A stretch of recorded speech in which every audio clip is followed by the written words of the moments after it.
नमस्कार दोस्तों, मैं हूं सचिन और आपका मेरे YouTube चैनल पे बहुत बहुत स्वागत है। दोस्तों फाइनली यूजीसी नेट 2023 का जो जून का एग्ज़ाम था वो फाइनली आज 14 तारीख को कंप्लीट हो चुका है। आई होप कि आपका एग्ज़ाम ठीक ठीक गया होगा और अच्छा हो गया होगा।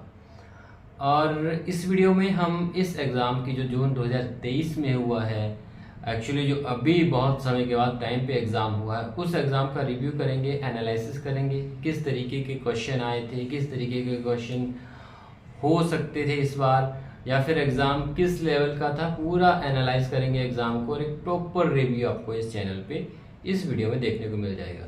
तो चलिए दोस्तों, समय ना वेस्ट करते हुए सीधा वीडियो की शुरुआत करते हैं। वीडियो अगर अच्छी लगेगी तो फिर लाइक, शेयर और कमेंट कर दीजिएगा और चैनल को सब्सक्राइब जरूर कर दीजिएगा, क्योंकि यूजीसी नेट से रिलेटेड और इंग्लिश लिटरेचर से रिलेटेड वीडियोस आपको हमारे चैनल पे रेगुलर बेसिस पे मिलती रहती हैं। चलिए दोस्तों, समय ना वेस्ट करते हुए सीधा वीडियो की शुरुआत करते हैं। तो दोस्तों, अगर मैं पेपर 1 की बात करूं तो पेपर 1 थोड़ा मॉडरेट टाइप था मेरे ख्याल से। इंग्लिश लिटरेचर के हिसाब से मुझे तो लगता है कि ठीक ही था, मतलब इतना एग्ज़ाम हो सकता है, इससे डिफ़िकल्ट भी एग्ज़ाम देखे हैं मैंने। So it was moderate level, ज़्यादा टफ भी नहीं था और उतना इजी भी नहीं था। हालांकि कुछ क्वेश्चन बहुत ज़्यादा टफ थे, स्टेटमेंट्स टाइप क्वेश्चन डिफ़िकल्ट थे, एजर्शन रीज़न क्वेश्चन डिफ़िकल्ट थे। इसके अलावा मैथमेटिकल पार्ट थोड़ा मुश्किल आया था। नॉर्मली ये रीजनिंग में से 4-5 क्वेश्चन पूछते हैं, लेकिन सिर्फ एक ही क्वेश्चन पूछा गया था रीजनिंग से। कम्युनिकेशन में से एक ही क्वेश्चन था।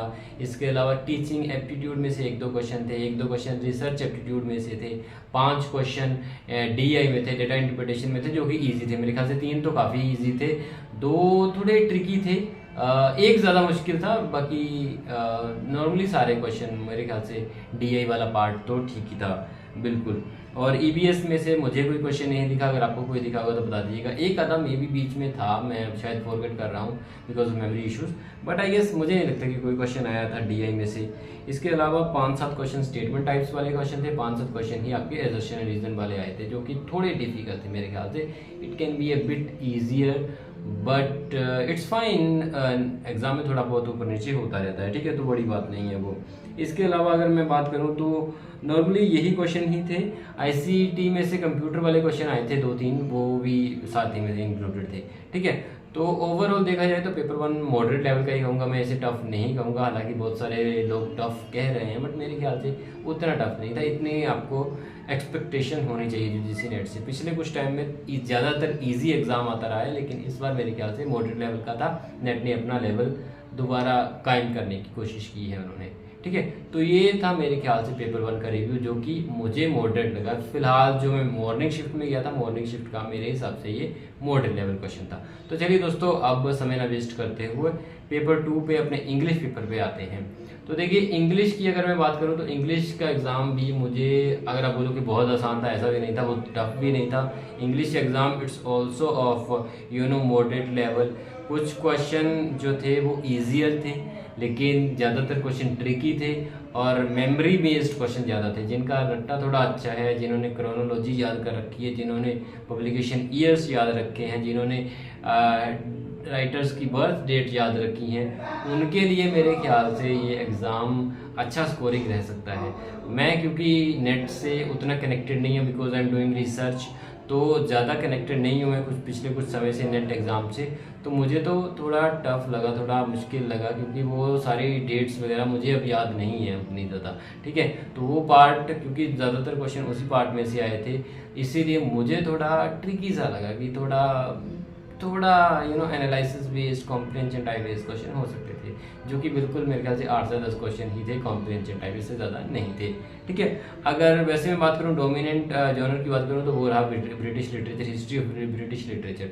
वो ऑब्वियसली कुछ समय से डोमिनेट रह ही रहा है, तो it was also again dominate this time also, ठीक है। इसके अलावा इंडियन लिटरेचर में से कुछ क्वेश्चन थे, आर.के. नारायण, इसके अलावा राजा राम मोहन, आई गेस, और 2-3 क्वेश्चन मुझे देखे थे इंडियन लिटरेचर के। 2-3 नहीं, एक्चुअली काफ़ी क्वेश्चन मेरे को इंडियन लिटरेचर के दिखे। उसके अलावा वर्ल्ड लिटरेचर में से क्वेश्चन था, मार्गरेट एटवुड अब इनका फेवरेट हो गया है। मार्गरेट एटवुड पहले फेवरेट नहीं थी, लेकिन अभी पिछले कुछ समय से मार्गरेट एटवुड में से क्वेश्चन आ ही रहे हैं, ठीक है। तो वैसे भी मार्गरेट एटवुड मेरी तो फेवरेट ऑथर है ही, आप भी बना लीजिए, क्योंकि आपको एक क्वेश्चन तो मिल ही रहा है हर बार इसमें से। एंड देन उसके बाद प्रैक्टिकल क्रिटिसिज्म में से क्वेश्चन थे। इसके अलावा और जितनी भी लैंग्वेज थ्योरीज हैं उनमें से काफ़ी क्वेश्चन आए थे। ओके, नॉम चॉम्स्की ने थोड़ा था, इन्होंने पूछा था, इन्होंने जेसी रैनसम को पूछा था, आई ए रिचर्ड्स को पूछा था। इसके अलावा और भी लिंग्विस्ट हैं जितने भी, उनमें से काफ़ी क्वेश्चन आए थे। ठीक है, मैच द फॉलोइंग में से काफ़ी क्वेश्चन थे, क्रोनोलॉजी में से क्वेश्चन थे, असर्शन एंड रीजन क्वेश्चंस थे। तो ये सारे क्वेश्चन मिला के ऑल इन ऑल मेरे ख्याल से ये एग्ज़ाम मॉडरेट लेवल का ही था। ये वाला पार्ट भी उतना डिफिकल्ट नहीं था। मैं आपको डिटेल में क्वेश्चन तो नहीं बताऊंगा, बट मेरे ख्याल से ये भी मॉडरेट लेवल का ही था। ठीक है, तो उस तरीके से अगर मैं इंग्लिश लिटरेचर या दोनों को कंबाइन करके बताऊं तो ये मॉडरेट लेवल का एग्जाम था। उतना टफ भी नहीं था लेकिन उतना इजी भी नहीं था। हालांकि नेट ने एक बार फिर से अपना लेवल मेंटेन करने की कोशिश की है, जो कि अच्छी बात है। ऐसा होना भी चाहिए। ऐसा नहीं होना चाहिए कि आप आसान पेपर डाल दो जिससे कि हर कोई इसे क्वालिफाई कर सके और कट ऑफ हाई जाए। ठीक है, तो कट ऑफ पिछले कुछ समय से बहुत हाई जा रही है। 1-2 एग्जाम अगर देखा जाए तो इस बार मुझे लगता है कि थोड़ी गिर सकती है। हालांकि थोड़ा टाइम दूंगा, मैं उसके लिए डिटेल स्टडी करूंगा पूरे पेपर को, एंड देन उसके बाद once again I will try to make a video on the expected cut off this time. ठीक है, एक दो दिन में वीडियो आपको देखने को मिल जाएगी और एक कुछ समय बाद मिलेगी जब आपका पेपर आ जाएगा, जब आपके आंसर की आ जाएगी। उसके बाद एक वीडियो बनाने की सोचूंगा मैं, शायद उस टाइम भी आपको एक कट ऑफ की वीडियो मिल जाए। ठीक है, तो दोस्तों फिलहाल की वीडियो को मैं यहीं पे समाप्त कर रहा हूँ। आई होप कि आपको ये वीडियो अच्छी लगी होगी, आपको एग्जाम रिव्यू एग्जाम एनालिसिस अच्छा लगा होगा। आपके क्या व्यूज़ हैं आप कमेंट सेक्शन में पुट कर सकते हैं। अगर आपको लगता है कि एग्जाम किसी और तरीके का था, टफ था या इजी था, जैसा भी आपका व्यूज़ है, जैसे भी अगर आपको अगर कुछ क्वेश्चंस याद हैं तो भी आप उन्हें कमेंट सेक्शन में लिख सकते हैं, ताकि they can be of the help to others who have not appeared in this exam और who are preparing for this exam. तो दोस्तों फिलहाल की वीडियो को मैं यहीं में समाप्त कर रहा हूँ। आई होप कि आपको ये वीडियो अच्छी लगी होगी।